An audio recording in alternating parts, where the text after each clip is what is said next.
à tous, c'est Pierre-Alexandre pour Techno et d'aujourd'hui on va tester un objectif, un super grand angle de chez Oki qui coûte une 15 ou 20 euros. Donc c'est ce petit bitonio là. Donc j'en ai déjà testé plein comme vous l'avez vu des Oki puisqu'il me laisse en choisir plein et autant découvrir des nouvelles choses.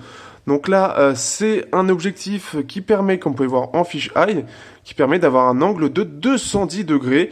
Donc hop, mise au point. 210 degrés, donc angle très large pour les lentilles de téléphone.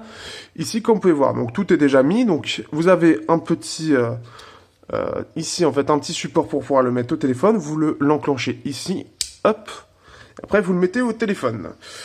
Alors, hop. Donc après, ce qu'il faut en gros, vous appuyez comme ça, vous tirez et vous pouvez le mettre. Il faut bien que l'objectif soit pas trop bas pour que ce soit accessible. Normalement, ça devrait être large pour tous les téléphones. Alors, donc en gros, voilà ce que ça donne. Alors, ce que je préfère par rapport au fisheye, au vrai fisheye, en fait, c'est qu'en général sur téléphone, le fisheye, il a tendance à avoir juste un rond et on a une grosse perte de tout ça. Ici, ce qui est bien, c'est que ça prend quasiment tout l'objectif, comme on peut voir ici. Et comme vous pouvez voir, en fait, là, l'objectif, vous imaginez bien que là, mes doigts, ils sont collés ici. Ils sont vraiment collés là. Donc, et on les voit à mes doigts. C'est-à-dire qu'on voit même le téléphone. Hop. On doit même voir, oui, on voit même en fait la différence justement quand il fait la stabilisation. Donc c'est assez marrant. Hop. Donc ce que je vais faire un petit album où justement, hop, photo avant, donc avec et sans. Et vous pouvez voir, la différence est assez énorme. Donc là, on a vraiment quelque chose de prêt. Hop, alors, allons ici sur la photo. Donc ici, vous voyez là on est très proche, on voit pas grand chose.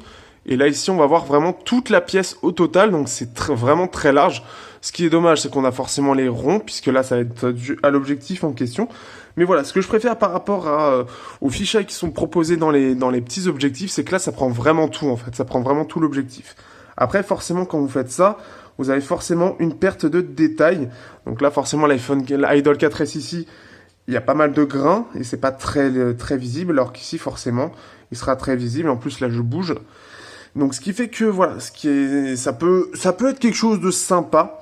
Après ça c'est plutôt bien pour par exemple quand vous êtes à des événements et que vous voulez partager, montrer toute la salle, et bien ça permet vraiment par exemple de voir ça, d'avoir quelque chose de très large en termes de point de vue qui peut être utile. Voilà, c'est pour montrer des différentes choses, toutes les voitures ou je sais pas quoi encore.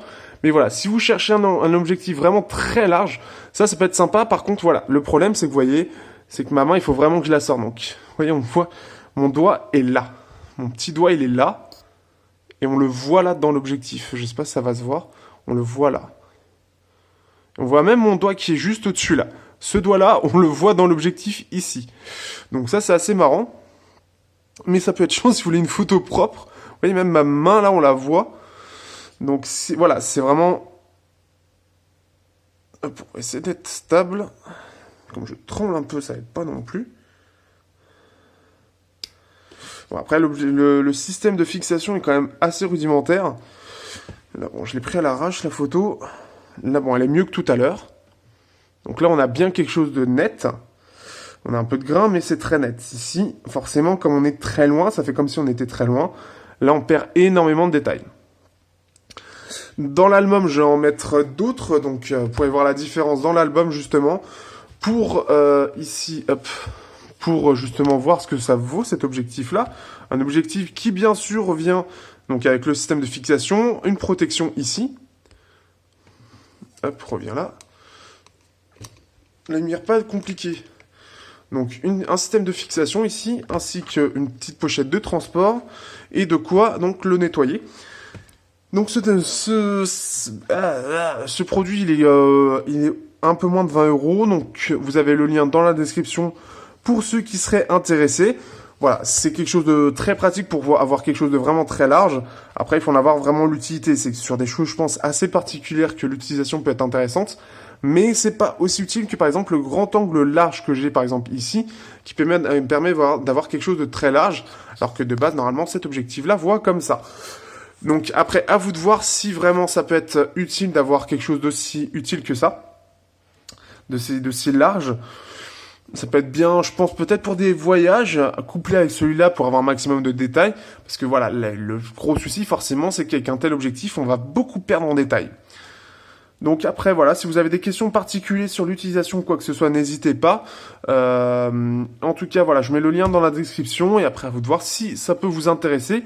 C'est voilà, ça peut être, je pense, pour des choses vraiment très particulières parce que c'est assez particulier à utiliser comme objectif. Sur ce, je vous dis à bientôt pour un prochain test sur Technoïda.